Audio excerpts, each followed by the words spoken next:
예수님을 구세주로 영접한 여러분의 믿음이 예수님으로부터 칭찬받는 믿음이기를 간절히 바랍니다. 오늘도 성령 충만하십시오. 그리고 모든 일에 감사하십시오.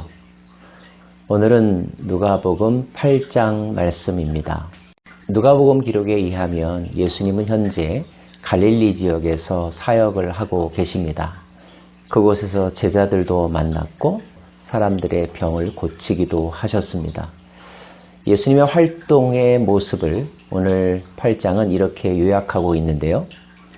예수께서 각 성과 마을에 두루 다니시며 하나님의 나라를 선포하시며 그 복음을 전하실세 12제자가 함께하였고 또 악귀를 쫓아내심과 병고침을 받은 어떤 여자들 곧 7 귀신이 나간 자 막달라인이라 하는 마리아와 헤롯의 청지기 구사의 아내 요한나와 수산나와 다른 여러 여자가 함께하여 자기들의 소유로 그들을 섬기더라. 12명의 제자들이 예수님과 함께했다는 사실을 알 수가 있습니다. 그리고 예수님께서 특별히 많은 사람들을 고치시고 또 회복시키셨다는 사실을 알 수 있고요. 그 중에 어떤 사람들이 예수님을 따라다니며 예수님과 그 일행들을 섬겼는데 특별히 막달라 사람 마리아와 요한나, 수산나와 같은 여인들의 이름이 등장하고 있습니다. 이렇게 치유와 기적을 행하기도 하셨지만 주님은 또 많은 시간을 하나님 나라 복음을 전파하시는 데 활용하셨습니다. 오늘 말씀에도 예수님께서 사용하신 비유가 소개되어 있는데요. 이른바 씨와 밭의 비유입니다. 어떤 사람이 씨를 뿌렸는데 어떻게 열매를 맺어줄 수 있을까요? 그것은 뿌려진 씨앗도 중요하지만 그 씨앗이 어디에 뿌려졌느냐에 따라 달라질 수 있다는 것입니다. 길가에 뿌려진 씨가 있는가 하면 돌짝밭, 즉 바위에 뿌려진 씨가 있고요. 가시덤불 속에 뿌려진 씨가 있고 이른바 옥토에 뿌려진 씨가 있습니다. 당연히 옥토에 뿌려진 씨가 많은 열매를 맺겠죠. 30배, 60배, 100배의 결실을 맺을 것입니다. 자, 이 비유에 대해서 예수님은 제자들에게 자세하게 설명해 주시죠. 씨는 곧 하나님의 말씀이라고요. 그리고 밭은 듣는 사람들의 마음이라고 설명하십니다. 어떤 마음으로 그 말씀을 받느냐에 따라서 열매가 전혀 없기도 하고 또 자라다가 사라지기도 하고 또 풍성한 열매를 맺기도 한다는 거죠. 여러분은 어떤 마음밭을 가지고 계십니까? 강팍한 마음밭입니까? 아니면 염려와 근심 때문에 말씀이 자라나지 못하고 있습니까? 사단이 또는 악한 영이 다 빼앗아가고 있습니까? 아니면 옥토에 뿌려진 씨앗처럼 그 씨앗이 잘 뿌리 내려서 30배, 60배, 100배의 결실을 맺고 있습니까? 일일태인을 통하여 매일매일 말씀을 듣는 여러분의 마음밭은 옥토와 같기를 원합니다. 여러분의 마음밭이 옥토일 때 그 말씀은 반드시 열매가 맺힐 것이며 수많은 사람들에게 유익을 가져다 줄 것입니다.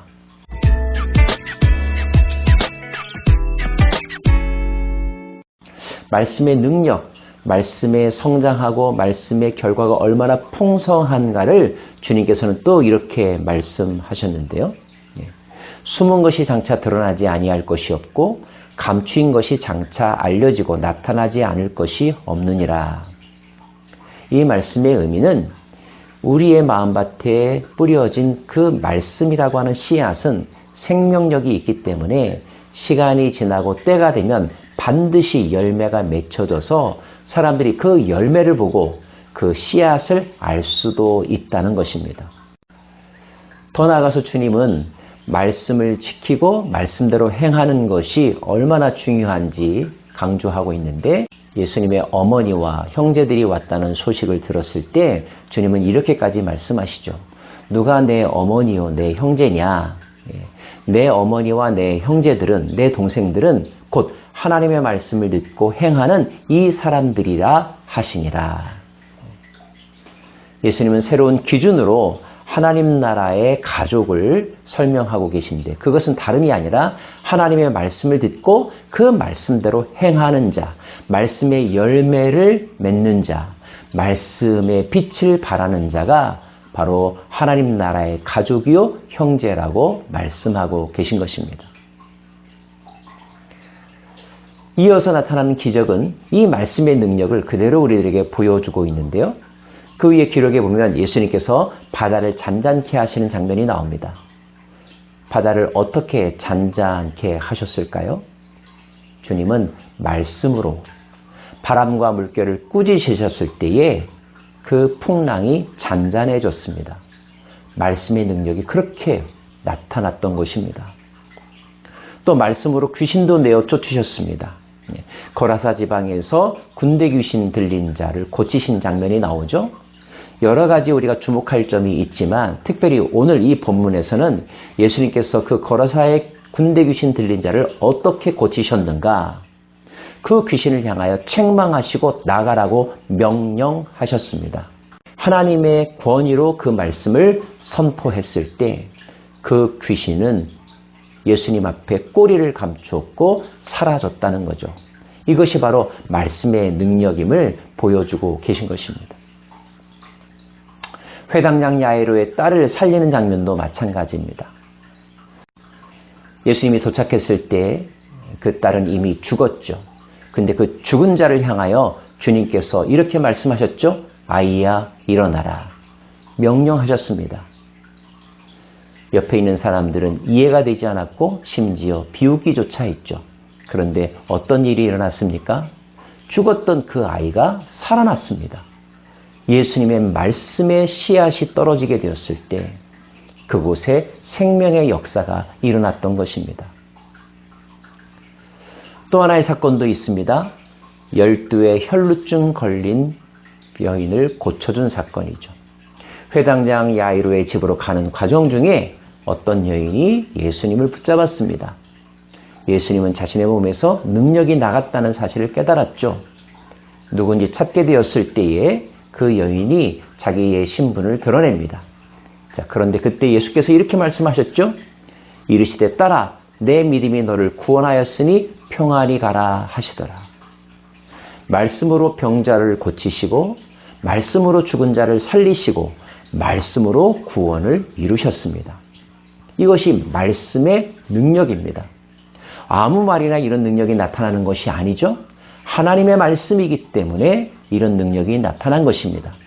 하나님의 말씀이 선포되었다 할지라도 그 말씀을 받는 마음밭에 따라서 결과가 달라지기도 하는데 오늘 고침받은 모든 일들, 심지어 바닷물도 하나님의 말씀 앞에 절대적으로 순종하였습니다.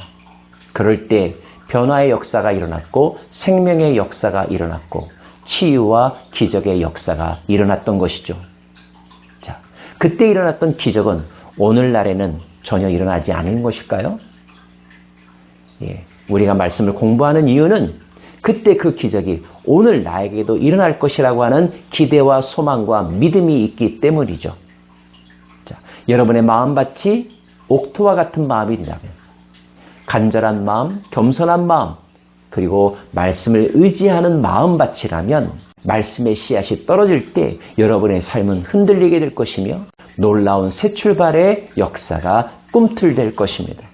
머지않아 여러분의 삶을 통하여 사람들이 놀랄 만한 그리고 하나님이 기뻐할 만한 아름다운 열매들이 맺혀질 거라는 것이죠.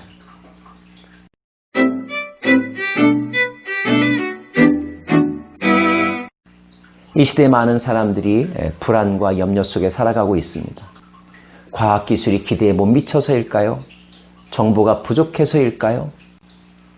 이 시대 사람들이 불안한 것은 믿음이 없기 때문입니다. 믿을 만한 대상을 찾지 못했기 때문이죠. 헛된 것을 믿기 때문입니다. 그러나 그 불안해하는 사람들 속에서도 결코 불안해하지 않는 사람들이 있으니 그들은 올바른 믿음을 가진 사람들인데 여기서의 올바른 믿음이란 대상의 올바름이죠. 무엇을 믿느냐 하는 것입니다. 하나님의 말씀을 믿는 자는 두려워하지 않습니다. 실패하지 않습니다. 하나님의 말씀을 믿는 자는 변화의 역사가 반드시 일어나는 것입니다. 예수 그리스도를 통하여 선포되진 하나님 나라의 복음, 그리고 주께서 친히 선언하신 치유와 기적의 말씀들, 생명의 말씀들, 진리의 말씀들, 그 말씀들을 오늘도 아멘으로 받아 드심으로 여러분 안에 자유케 되는 역사가, 생명이 살아나는 역사가 일어나기를 간절히 바랍니다. 기도하겠습니다. 하나님, 예수님은 하나님 나라의 일을 선언하셨고 생명을 살리는 위대한 말씀을 선포하셨습니다. 오늘도 우리는 그 말씀으로 살아갈 것입니다. 말씀을 아멘으로 받을 때에 우리의 병든 자아가 치유되게 하여 주시고 우리의 막막한 미래가 환하게 빛나게 하여 주옵소서. 닫힌 귀가 열려지기를 원합니다. 강팍한 마음이 부드러워지기를 원합니다. 옥토가 되기를 간절히 소망합니다. 30배, 60배, 100배의 결실을 맺는 풍성한 수확의 하루가 되게 하여 주옵소서. 예수님 이름으로 기도합니다. 아멘.